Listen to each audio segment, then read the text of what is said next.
This Roblox player came home from school to find his front door already standing wide open. Nobody was supposed to be inside that house for at least 3 more hours that day. What he did in the next 60 seconds is something every kid home alone needs to know.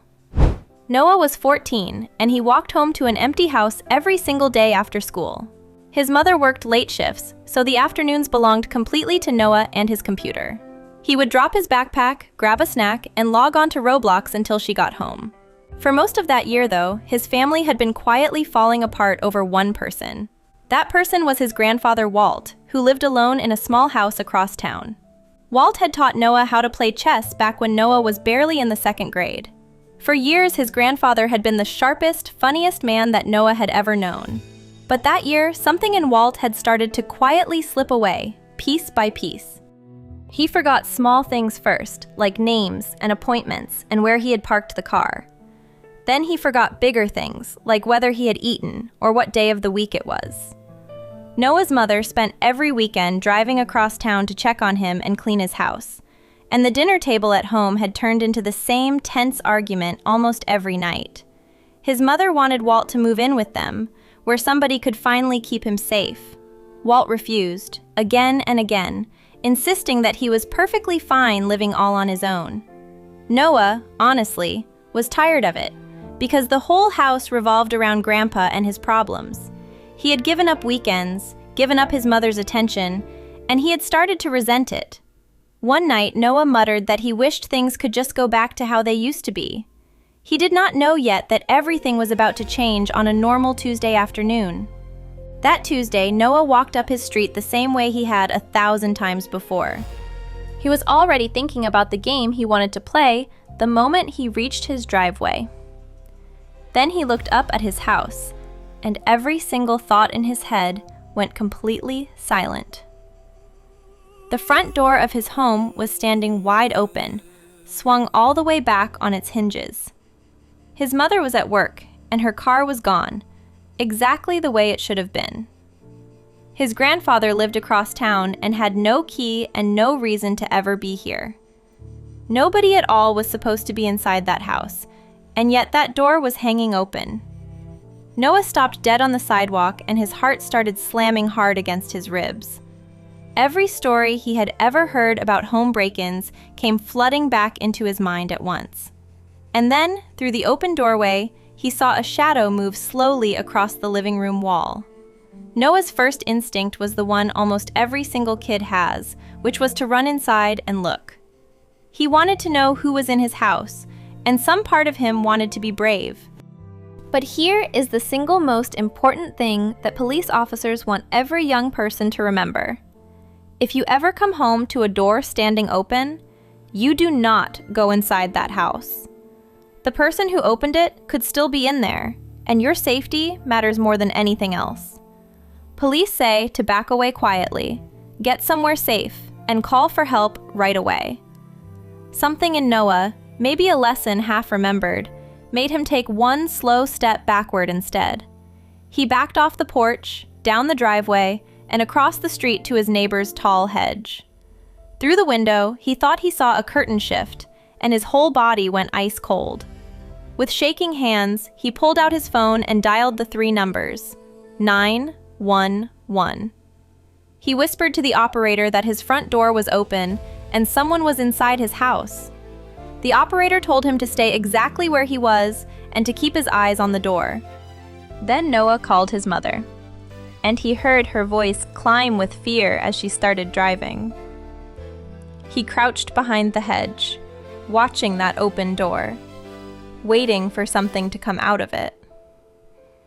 And then, the very thing he was most afraid of finally happened right in front of him. A figure stepped slowly out of the shadows of his house and into the open doorway. The figure was old and stooped and moving very slowly, and wearing a pair of worn slippers. It took Noah several long seconds to understand what his own 2 eyes were actually showing him. Standing in his doorway, lost and confused and blinking into the daylight, was his grandfather, Walt. Walt was still in his pajama top, and he had no coat even though the day was cold. He looked at Noah standing on the sidewalk as if he could not quite place the boy's face. He looked past Noah at the empty street and quietly asked, "Margaret, is that you out there?" He was calling for Noah's grandmother, a woman who had passed away a full 3 years before. Noah slowly walked toward him, and his fear melted into something far heavier and much sadder. His grandfather had somehow walked almost 2 miles across town and let himself into the wrong house. Walt thought it was a different year, and he believed he was searching for his late wife. He did not know how he had gotten there, and he could not find his way back home. Just then, his mother's car screeched into the driveway, and a police cruiser pulled up behind it. His mother ran to Walt and wrapped him in her arms while he asked her where Grandma was. The officers were gentle, and they slowly helped piece together the journey that Walt had taken alone. He had wandered out of his own front door that morning and simply started walking and walking. But the scariest part of that whole day was not the open door or the figure in the shadows. The scariest part was what that long, confused walk finally forced Noah's entire family to admit. The grandfather Noah had spent a whole year resenting had been terrified and lost that entire afternoon. He had not been an intruder at all. He had been a frightened old man searching for home. And here's the part of this story that I really need every single one of you to hear. Walt had a disease called dementia, which slowly steals a person's memories and their sense of place. The man who once taught a small boy every move on a chessboard could not find his own street. The Alzheimer's Association says that 6 in 10 people living with dementia will wander at least once. That wandering is not rare, and it is not their fault, and it can truly be life-threatening. People have walked away from home in slippers and never been found alive, in heat and in cold. Noah suddenly understood that his mother had not been hovering. She had been quietly terrified for months. All the arguments he had so deeply resented were really just love trying to keep a vanishing man safe. That night, Noah's family stopped arguing because the question of what to do had finally answered itself. Within a week, Walt moved into Noah's house, into the bedroom right beside Noah's own room. They put soft alarms on the doors that chimed gently whenever one of them was opened. Walt got a medical bracelet engraved with his name, his condition, and his daughter's phone number. And they signed him up for a safe return program built for people who wander and get lost. Noah started leaving his games earlier to sit and play slow, quiet games of chess with Walt. Some afternoons, his grandfather knew exactly who he was, and some afternoons he sadly did not. But Noah finally understood that showing up for someone matters, even on the days they forget you. If you are ever home alone and find a door open that should be closed, please do not enter. Back away, get somewhere safe, and call for help, because you can never know who is waiting inside. Have you ever had a moment with a grandparent that completely changed how you saw your own family?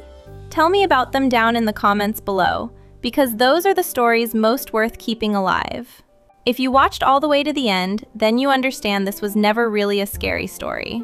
Subscribe so you never miss another true story that helps you protect the people that you love most.